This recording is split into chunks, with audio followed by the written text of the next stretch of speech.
जय। ओम ज्ञानमण्डलं नेत्रिकरं विशालं रत्नाभरणं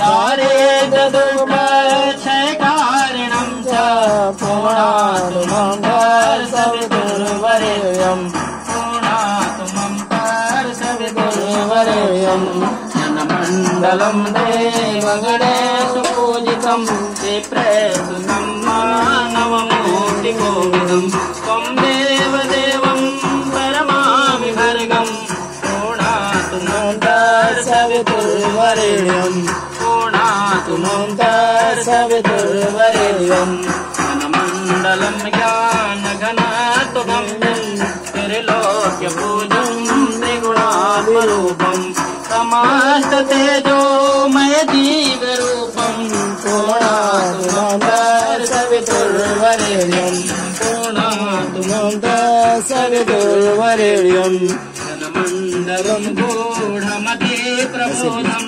धर्मसमृद्धिं कुरुते जनानां यत् सर्वपापक्षयकारणं च पुनातु मम सवितुर्वरेण्यं पुनातु मम सवितुर्वरेण्यं।